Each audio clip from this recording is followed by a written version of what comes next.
Hello everyone, today I'll be reviewing East of Eden.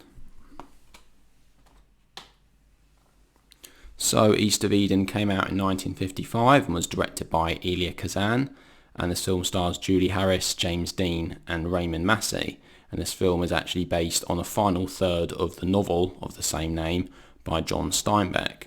So in this film, James Dean, he plays a character called Cal, who is sort of fighting for the affections of his father with his brother Aron, who's played by Richard Davalos.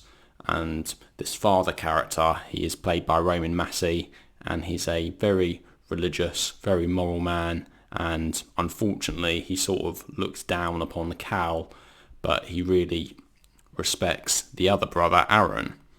Now this is really because Cal, who is played by James Dean, he represents really what is bad. He's a bit rebellious, he doesn't always follow the rules and really keeps to himself. He doesn't really engage with people very much.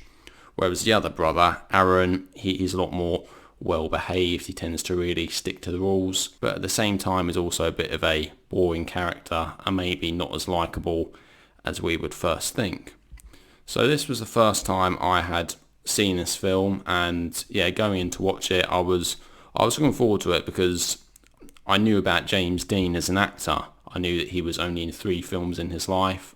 He died tragically at the age of 24 in a car crash, and I knew some stuff about him, but I hadn't really watched his films properly. And this was actually his first big film in a proper leading role, a big feature film in a proper credited role. This was actually the only James Dean film that was released before he died, and the only one that he actually managed to watch in its entirety. And I have to say, I was impressed by this film. I was particularly impressed by James Dean's performance, because Dean really gives a really raw and emotional performance in this film. We really see his character go through different struggles. The novel itself is actually based loosely on the story of Cain and Abel from the Bible. So the story may be familiar to some people, but really James Dean character's Cal, he represents good, and the brother Aron really represents what is bad, and these two characters they are completely at odds with each other, and they really struggle against each other throughout this film and have this conflict while wanting the affection of their father Adam. James Dean really manages to pull off lots of excellent scenes and lots of excellent dialogue in this film. At the start of the film, he doesn't really engage with anyone. We really don't know what his character's about, but later he tends to let his emotions out a bit more. He tends to let loose a little bit more. And there are some scenes when he really sort of perhaps goes over the top with his emotions, and I think particularly modern audiences watching this might think that James Dean's acting is a little bit over the top and a little bit unrealistic, but I think that somehow James Dean just manages to make it work. He really, it makes sense in the context of his character. James Dean has this way of becoming the character and really embodying that personality and embodying these emotions that he conveys throughout the film, because he has that look about him. He has that moody, mysterious look, and he manages to make it work in a way which maybe if other actors have done it, it probably wouldn't have worked so well. Now, in fact, I think really most of the acting in this film is actually really good. I particularly think that Julie Harris is very good as Abra, who is Aron's girlfriend, and particularly Raymond Massey as the religious father Adam.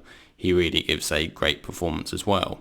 The only acting that I perhaps didn't like so much was Richard Davalos, who plays Aron, but it might just be because his character isn't particularly likeable that I don't really like the acting, so it might not be the actor's fault, it might just be something to do with the character, because the character starts off sort of seeming like a good guy, but later comes across a bit snobbish. He really looks down on his brother Cal in a really vicious and, well, unnecessary sort of way.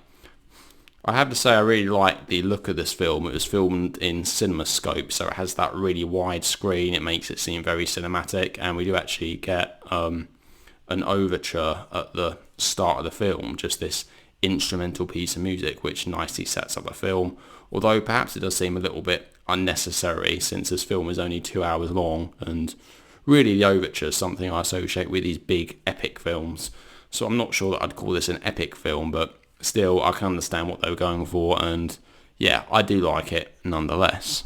I must also mention Jo Van Fleet in this film, and she really gives an excellent performance, although her scenes are quite limited. She doesn't appear in it quite as much, and she actually won the Oscar for Best Supporting Actress for her role in this film, so definitely watch out for her performance.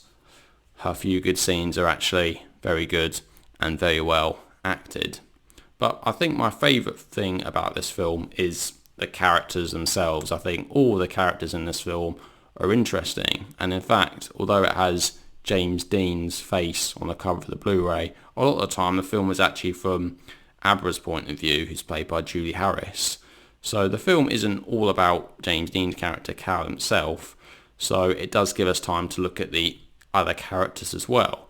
And all the characters in this film, they're all slightly different, and it is interesting to see things from different characters' point of views and how they experience things throughout this film.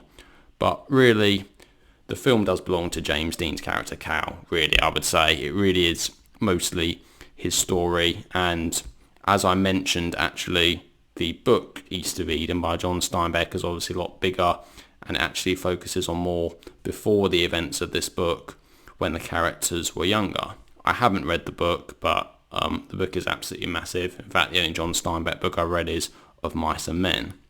But nevertheless, perhaps I'll read it at some point, perhaps I won't. But anyway, when talking about this film itself, I think it is a very good film. I think it has aged very well. I think the acting's excellent. It's a brilliant looking film, and the story itself very interesting. It's a fantastic drama, and I'd probably say that I can recommend it for most people. Some people might find it a little bit slow paced because there are lots of scenes with lots of dialogue. Perhaps the film maybe over explains things a little bit in certain places that modern audiences might already expect to know and might think are a bit unnecessary.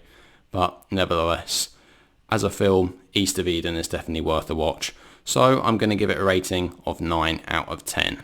Those eagle-eyed viewers of you will have spotted that behind me I have 3 Blu-rays, and they are actually the 3 James Dean films. So I've reviewed East of Eden, next I'll review Rebel Without a Cause, and then after that I will review Giant. So please stick around for that. So there we go. So that is my review of East of Eden. So what do you guys think? Have you seen East of Eden? Do you like it? Do you dislike it? Please let me know what your thoughts are down in the comments section. Anyway, thank you all very much for watching. I'll see you all in the next video. Take care.